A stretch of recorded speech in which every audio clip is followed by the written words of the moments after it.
So today I'm going to give you, first I'm going to give you a very brief overview on how the concept of Alzheimer's disease came about and became such a prominent, a concept in the mind of every family in the world.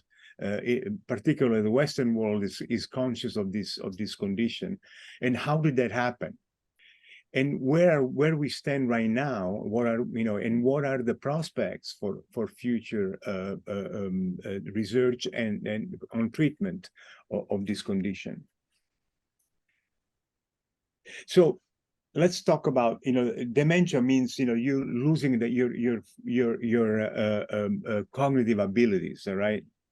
Forgetting words, not able to do the activities of daily living, getting lost in your apartment, forgetting how to dress yourself, all those are kind of the classical characteristics. And this is not a new problem, all right?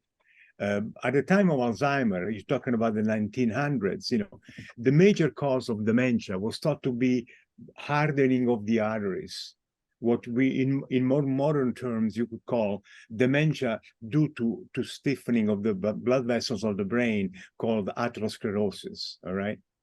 The other most common cause at the time of Alzheimer was syphilis, which causes what's called general paresis, so people, they eventually get demented. But the majority of the people who got had cognitive problems in the late stages of their life, what's called senile dementia, based upon this 56-year-old woman who developed cognitive impairment, and because of her age, Alzheimer thought of it as a pre-senile dementia.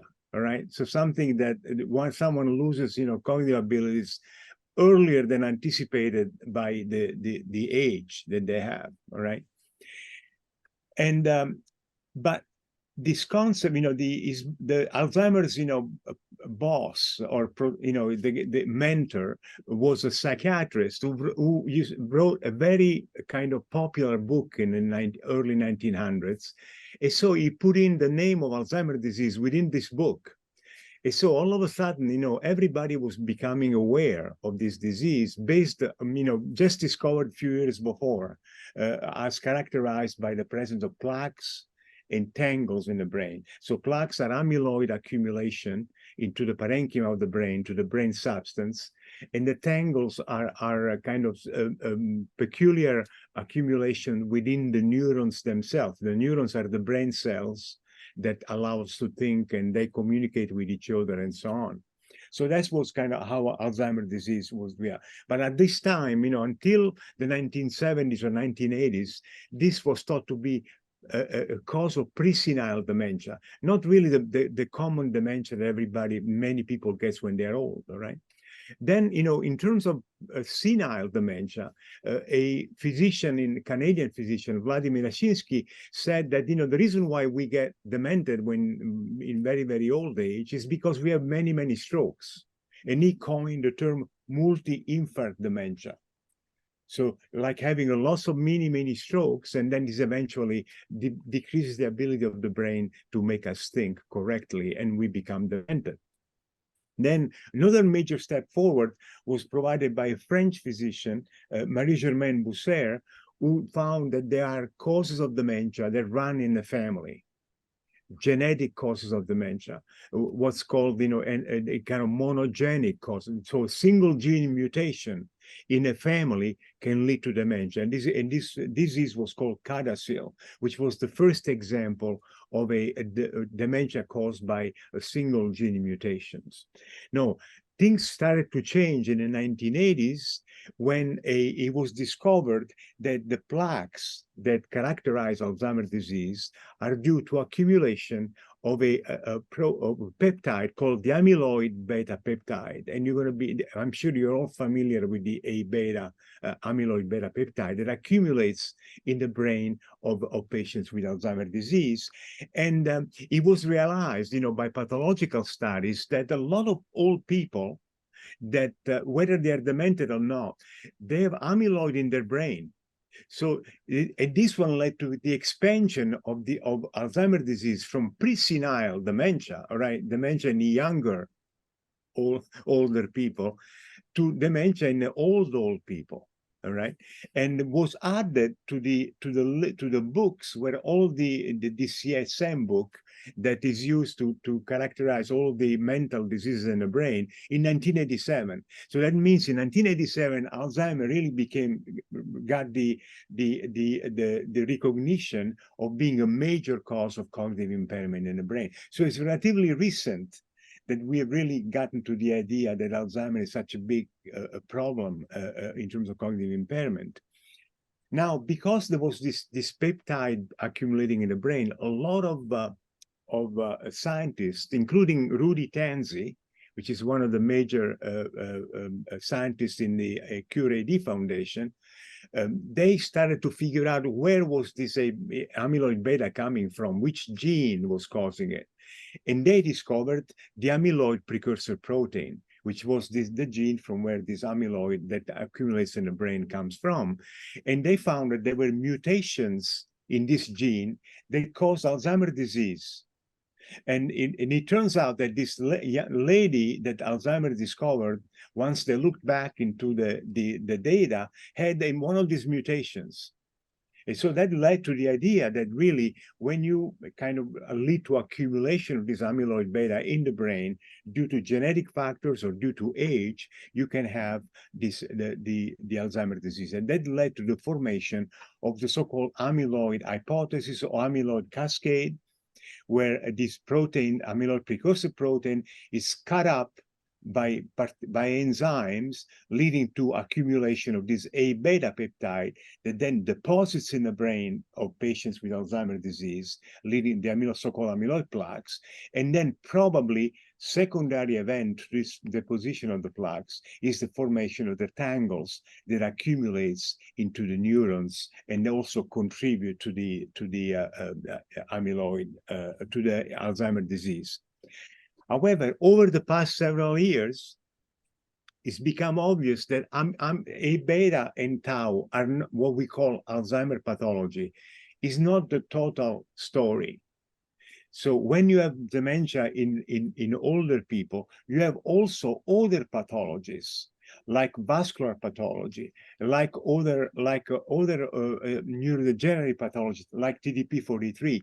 So in other words, Alzheimer in the community, dementia in the community, what we call Alzheimer's disease, is not necessarily only caused by accumulation of amyloid in the brain, but is a constellation of different pathologies that come together to kind of damage the ability of the brain to think and causing cognitive impairment. So what are the implications of this realization, of this changing in a landscape, as I said, from amyloid only to kind of more or convergent different pathologies? That if we want to treat Alzheimer's disease, we're going to have to use different approaches, targeting not only the Alzheimer pathology, which is the plaques and the tangles, which has been the major objective of Alzheimer treatments, efforts, today. But we also have to think about the vascular pathology, that kind of the hardening of the arteries that Alzheimer was thinking about early in the 1900s. And also these other pathologies that for example, these other neurodegenerative pathologies that have not become commonplace yet, but they eventually will, because they will be causing, will be the cause of disease, of Alzheimer's disease in some of these patients. Now, most of the efforts today have focused on A beta immunotherapy. So they've essentially targeted only one aspect of these multiple factors that lead to cognitive impairment. And this has to do with an antibody, which is administered systemically to patients. And then this antibody has been shown to be able to clear the brain of the amyloid plaques around this. So you can see this is an example. This is a patient, an Alzheimer patient. You can see all the plaques and at the larger in an enlargement and so on. And this would be a control patient, someone this would be a control patient. Then when this patient gets aducanumab, you can have a clearing of the plaques. You see there are less plaques around. However, this is not kind of the solution of the problem, because while the plaques are being cleared in the brain, by activating cells that are immune cells in the brain that chew up the plaques and remove it. If you look at the blood vessels of the brain, they still have all the amyloid around. So what we have with the amyloid immunotherapy, we have a clearing of the plaques, but everything else that's wrong with the brain stays the same. And we're not really kind of taking care of all the constellation of the pathologies that cause the Alzheimer's disease. And this becomes a big problem because a proportion of patients who treated with these antibodies have a vascular complication, which is called ARIA, which means it is an amyloid-related imaging abnormality. And so some of these patients, after a couple of infusions of the antibody, they develop swelling of the brain. This is white stuff over here. This is the brain in MRI. This is the front of the brain. This is the back of the brain. And these whitish areas here are the swelling of the brain caused by the administration of the antibodies. And sometimes you see these black dots develop, and those are kind of microhemorrhages, small bleeds in the brain, again caused by this amyloid accumulation. This antibody accumulation. So if these complications are rate limiting for treatment, because they need to be stopped. Otherwise, the brain is going to suffer from it. All right. So it's very, very important to figure out what's causing this ARIA stuff and how can we improve it. And this is our the three successful antibodies that have been developed and they've been administered to patients. And all of them, from about 10 to 35% of the patients have developed, this ARIA abnormality that is led to stopping the treatment. And there have been also rare cases in which the patients have died. All right. So we got to be careful in terms of how we administer these antibodies, and we have to figure out a way in which we have to also take care of the blood vessels of the brain, which are suffering from the administration of this antibody, and they limit the advantage that the patient can have from administration of these antibodies.